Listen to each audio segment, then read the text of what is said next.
The auditorium is half empty and buzzing with impatience. Programs rustle. A microphone coughs. A chandelier hums like a hive. On stage, a black grand waits, closed, polished, a sleeping animal. Just play a simple tune, Robert says, not even looking up from his phone. C major. Keep it basic.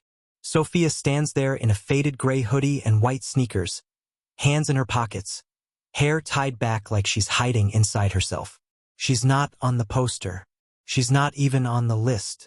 She's the piano tech, the girl who checks pedals, the girl who wheels the bench, the girl who's supposed to stay invisible.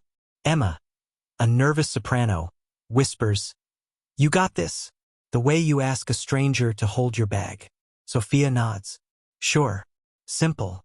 Her voice is soft, calm, like a promise only she can hear. Evelyn, seated in row 3 with a notebook, leans forward. Michael, the conductor, folds his arms, eyebrow lifting with bored curiosity. John, the stage manager, watches from the wings, chewing his lip. He looks like he wants to say something, but the words won't come. Sophia steps to the bench, sits, exhales. Have you ever been told to shrink? To speak less? To be easy, nice, small? What did you do with the earthquake rising in your chest? Her fingers hover, like birds choosing a branch. Then she drops one note, a single glass-clear drop into midnight water. The hall stills. Even the air holds its breath. Another note, then 2, then 10. Then she opens the lid inside herself and everything she has swallowed for years. Grief, joy, hunger, rain, and red dawn pours out in sound. This isn't C major, Robert mutters. No, it isn't. It's the storm right before summer breaks. There's a door we never noticed swinging wide. Are you ready to step through it? You smell the dust before the music. Velvet seats, floor polish, a hint of old perfume. The gala rehearsal is behind schedule. People blame the piano. People always blame what can't talk back. Simple, Robert repeats, pacing. We're mic checking. We don't have all day. Sophia adjusts the bench. Understood. Emma edges closer, her sheet music trembling. Thank you for helping. I'm sorry there. She breaks off, eyes flicking to the judge's table. It's okay, Sophia says. Happens all the time. Does that sound familiar to you? When you're expected to be background to make everything easy for everyone else. Michael taps his baton against his wrist. Let's go, he sighs. C major arpeggios. Slowly. Sophia places her hands on the keys like a parent resting palms on a child's shoulders. She tries C. 1 octave. Careful. Obedient. Then she stops. You can hear the air settle, the fabric whispering as people shift. Evelyn glances up. John leans out from the wing, grip tightening on his headset. Sophia's eyes lift to the empty balcony. My mother used to say, if they ask for simple, give them truth. Robert squints. What? She begins again. One note bright as a firefly, another shaped like a question. The simple tune blooms, then bends. C slips into F like light slipping under a door. Left hand cradles a heartbeat. Right hand threads a lullaby from another century. It's familiar, but new. Have you ever tasted a memory you didn't know you had? Michael's head tilts. He knows that motif. No, he almost knows it. The room starts listening with its whole body. Even the chandelier seems to lean closer. Who is she? Someone whispers. Sophia's hoodie falls open at the throat. You see the fragile silver chain, the tiny bent key. She runs a waterfall up the keyboard, and the notes come down like summer rain on tin roofs, like the first laugh after a funeral, like forgiveness when you're not ready yet. Emma presses a hand to her mouth. Evelyn's pen hangs over the page, ink paused in a black bead. John mouths, don't stop. Sophia doesn't. The tune that was supposed to be basic turns a corner and enters a wide, bright road. Harmonies lift. Bass deepens. The hall grows taller. What would you do if your entire life had led you to this minute? Would you still keep it simple? Michael lowers his baton, eyes narrowed now, hunting the ghost inside the melody. Sophia reaches the end of the phrase, hovers, and instead of landing, she leaps. Michael rises, knocking his chair back. Where did you learn that cadenza? The question hangs like a bell after the strike. Sophia doesn't answer. She plays. She stitches the left hand into a slow, relentless pulse. The right hand climbs and spirals, braiding light with shadow. It's as if she's building a house while the wind is trying to tear it down. Do you hear how the bass keeps saying stay? Do you feel how the treble keeps answering go? Robert stares, phone lowered at last. This is not on the program, he mutters. But he doesn't stop it. He can't. A memory opens, not in words, but in vibration. A small kitchen at 2 a.m. A kettle sighing on a tired stove. A woman's hands guiding small fingers to the keys drawn on cardboard. Listen for the space between, the woman says. The part that sounds like nothing? That's where your courage waits. Sophia's mouth trembles. She keeps playing. Emma edges to the crook of the piano, eyes shining. It feels like rain that knows your name. Evelyn finally writes something. She doesn't play notes. She plays reasons. Michael circles in front, reading the invisible score in the air. That turn. The way you pivot off the minor second. His voice softens. I've heard this. Years ago. A student auditioned with it. But the piece disappeared. No manuscript. Only rumor. John hears that. His jaw tightens. He looks older all at once. Sophia builds the chaos, then wills it to bloom. She surges into a cadenza that sounds like running down a hill too fast, like laughter chased by thunder. The hall rises with her. Even the exit signs seem brighter. Stop her, Robert whispers, but his whisper has no teeth. Would you stop now if everyone who once doubted you finally looked up? Would you play smaller to make them comfortable? Or would you play like the room was built for your lungs?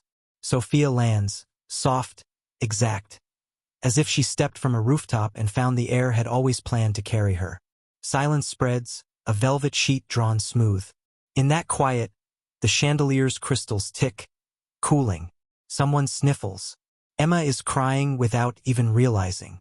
Michael breathes out. The rumor said the piece was called Rain Between Stones. It was written by... He stops, looks at Sophia's necklace, the tiny bent key, the same key in his memory. By you. Sophia's hands rest on her thighs. I wasn't allowed to play it then. Who told you no? Evelyn asks, voice low. Sophia glances past the lights, toward the wings. Someone who wanted simple.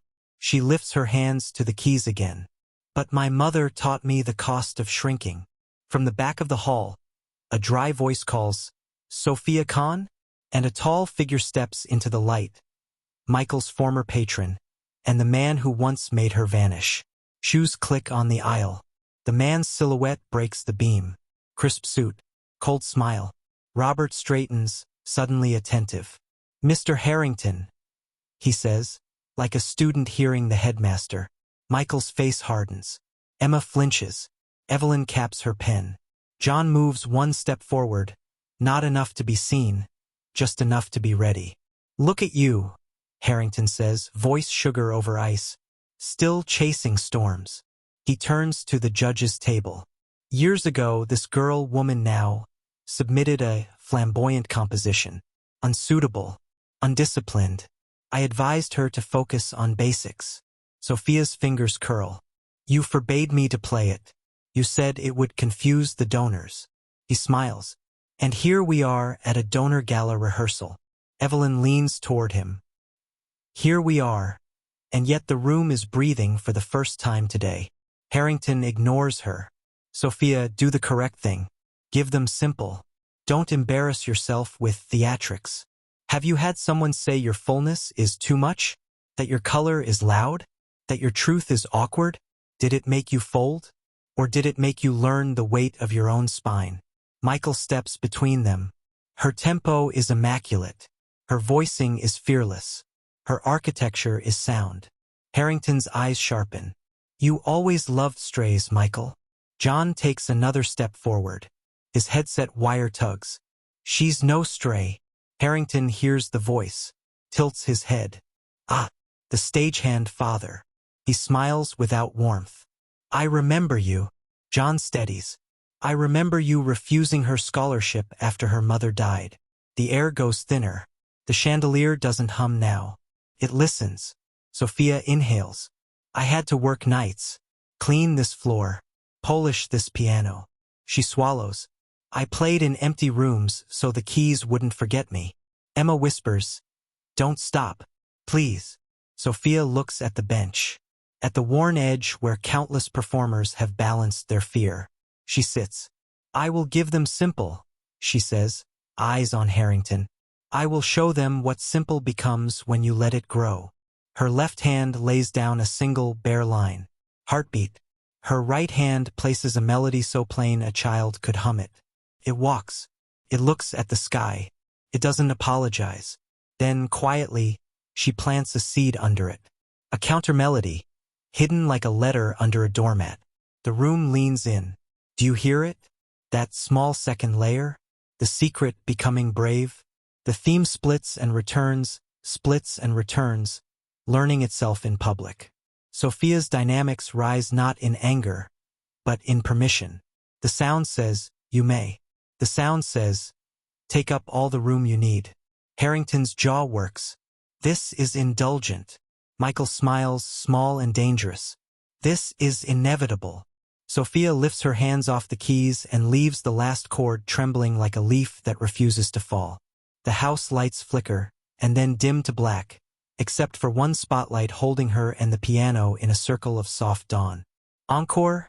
Someone cries, and for the first time Sophia nods. Yes. The spotlight warms her shoulders. Everything beyond it is a lake of dark faces and bright eyes. She feels the old kitchen again. Steam on the window. Her mother's voice.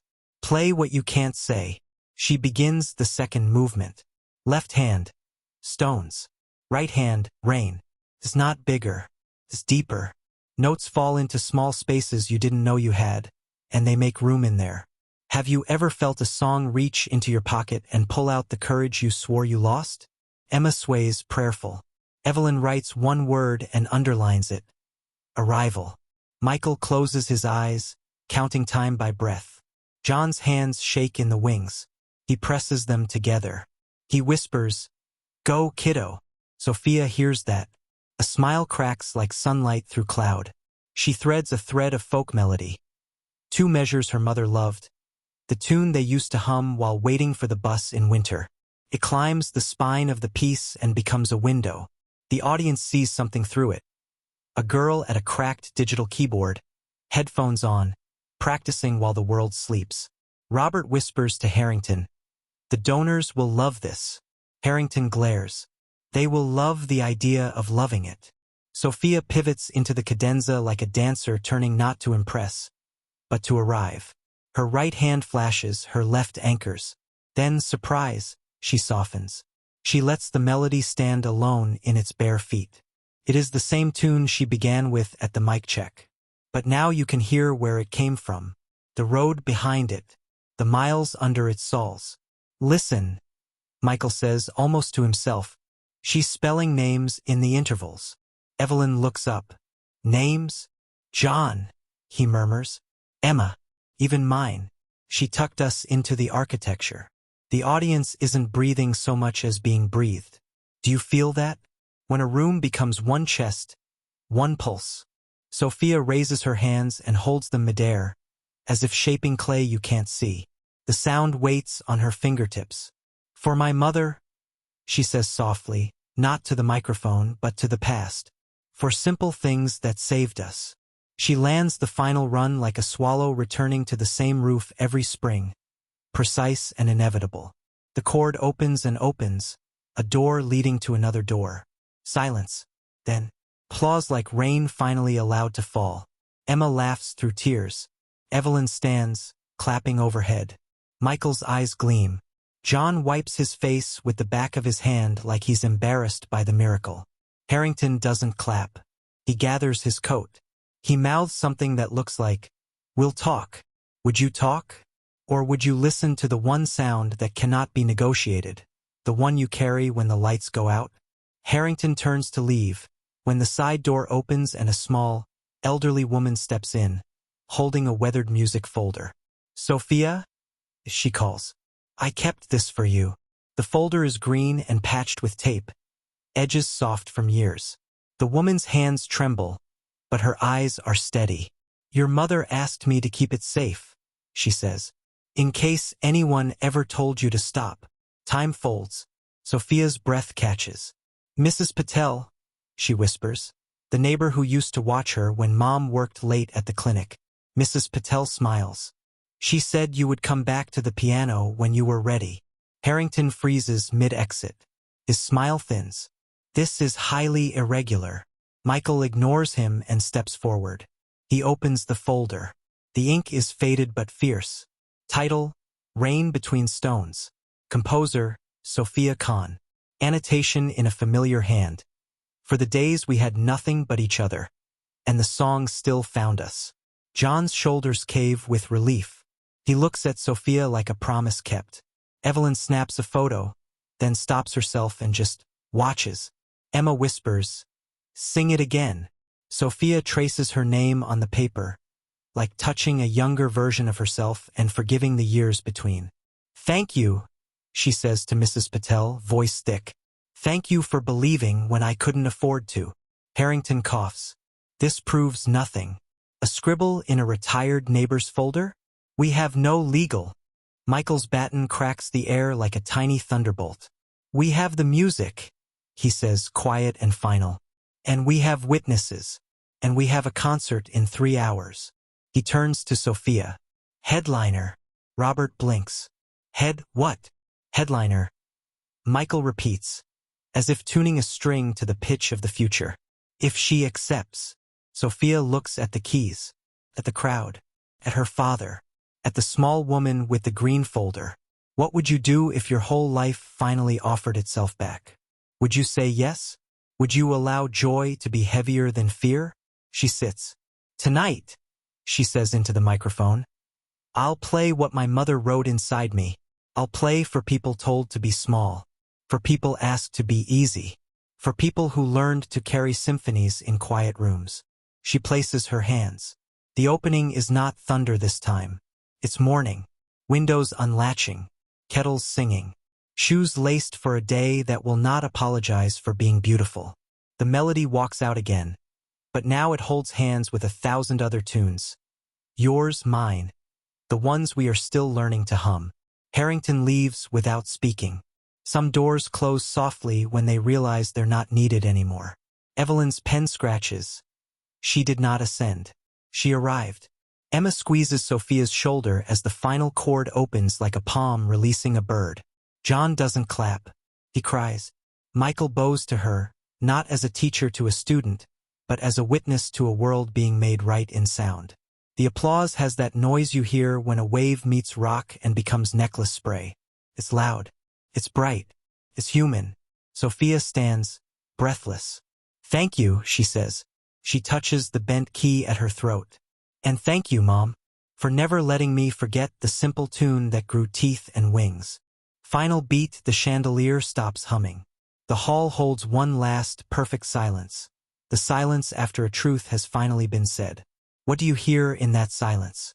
And what masterpiece is waiting in you, disguised as simple, until you decide to play it? What's one moment in your life when someone asked you to keep it simple, but you knew there was a masterpiece hiding inside? Did you hold back, or did you play it anyway?